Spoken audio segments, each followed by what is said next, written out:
Hello, good people of YouTube. Mountbatten here. And today, some good news from the DevBlog, especially for those of you playing clan battles in exceedingly timely fashion. Wargaming finally announced the ship bans for what I'm assuming is the remainder of clan battles, because there's not really that much. I think there's only like 2 or 3 weeks left in this season. And God, again, I cannot believe the timing of this. I don't know if they were planning on releasing this on Tuesday, and my video was just, again, coincidentally timed aptly, or if they, I don't know, were listening to the community, because I was far from the only person saying that they needed to go ahead and do what they did. But I don't know. Timing is always funny when it comes to my videos and the announcements by Wargaming. But anyway, we have this DevBlog and one more to go over today. This one, of course, talking about the bans for the remainder of this clan battle season, and then some changes to a couple of ships in testing. So again, links to both of these DevBlogs will be in the description down below. Please go ahead and check them out for yourselves. I will throw up any relevant images or artwork that are included in these DevBlogs. Let's go ahead and get started with the first one. Ship restrictions for the ongoing clan battles Cayman season. See what restrictions we're applying to the current 17th clan battle season. Based on analysis of battle statistics as well as player feedback from the current clan battle season, we decided to make some changes to the ship limits in place. The following changes will take effect on June 29th, so that is this Wednesday. Tomorrow, actually. Actually, today that you should be watching this. This is recorded a day before, on Tuesday. Remove the ban on Petropavlovsk and Kleber. Alright. However, teams can have no more than 1 Petropavlovsk and no more than 2 Kleber per battle. New restrictions: teams can no longer have more than 1 Conde and 1 Napoli per battle. Alright, so, yeah, these are changes that I spent most of Monday's video talking about that needed to happen with regards to clan battles. Now, I would be completely happy if they would go ahead and just remove Conde altogether and ban her from this season of clan battles, because you can bet there's still going to be at least 1 Conde and 1 Napoli probably per team for quite some time before some other meta gets figured out. But I am glad Petropavlovsk and Kleber have been unbanned from this season. Petropavlovsk has been hit with a Nerf hammer pretty darn hard in recent patches. I mean, good God. She got her freeboard raised up, then they went ahead and absolutely just bonked her again with the Nerf bat when it came to several other aspects about her, and then they went ahead and banned her from clan battles. So yeah, I mean, I do feel bad for people that grinded Petropavlovsk out, as it was pretty much a requirement to join a clan. It was used so much in competitive. So I'm glad that ship has been unbanned. I'm sure we'll probably see a little bit of it, but I don't think it'll be too much, because again, the super ships still just outshine the Petropavlovsk. I mean, again, you can still bring a Conde, an Annapolis, Zorky, you name it, still into clan battles when it comes to super ships, and they would just eat Petropavlovsk alive. That's the reason Napoli's so popular, because Napoli's so darn well armored.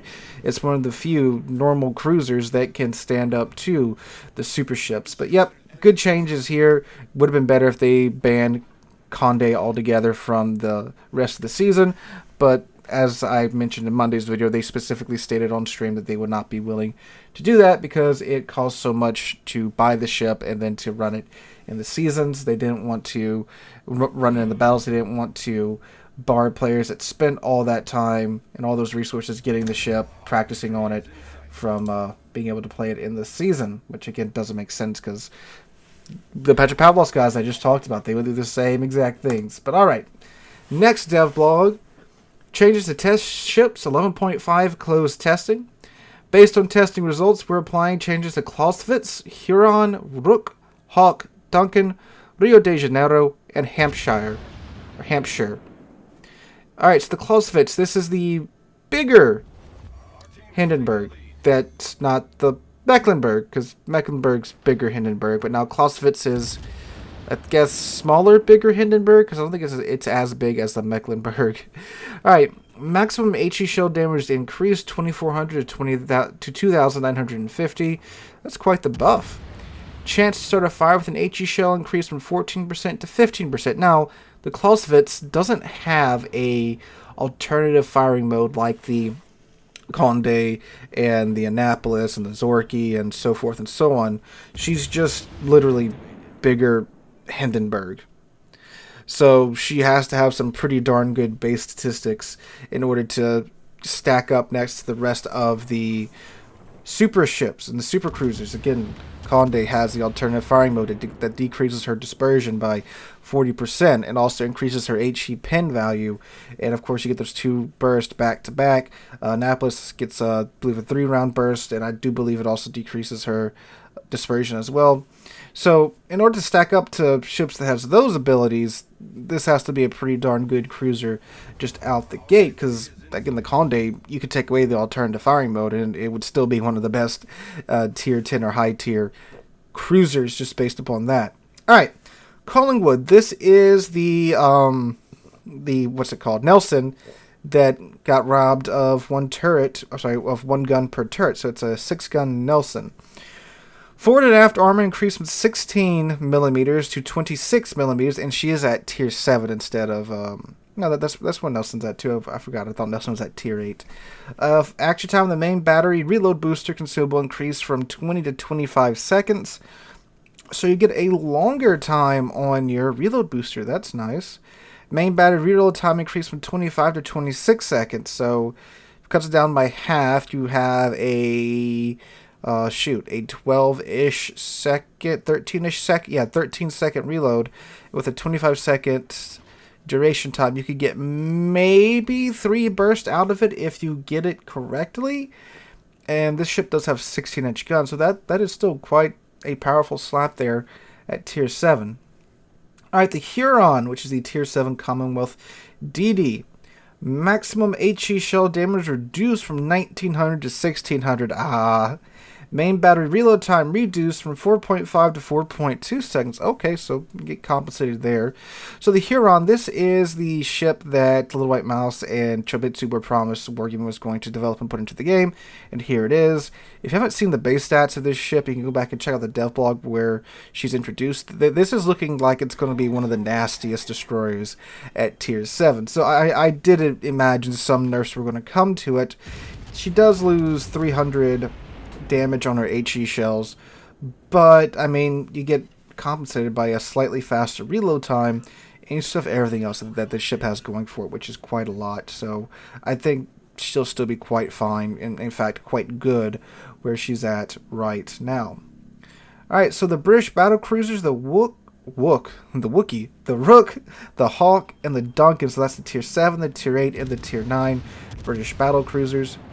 Main battery reload time increased from 30 to 31 seconds. 30.1 seconds. Yeah, no, that's not even that noticeable. But it's a 30 to 31 second nerf. So it's a 1 second longer reload time on the main battery guns. So to me, that sounds like they're going with the more long range concept of these battle cruisers. They mentioned they were working on 2 concepts for these battle cruisers.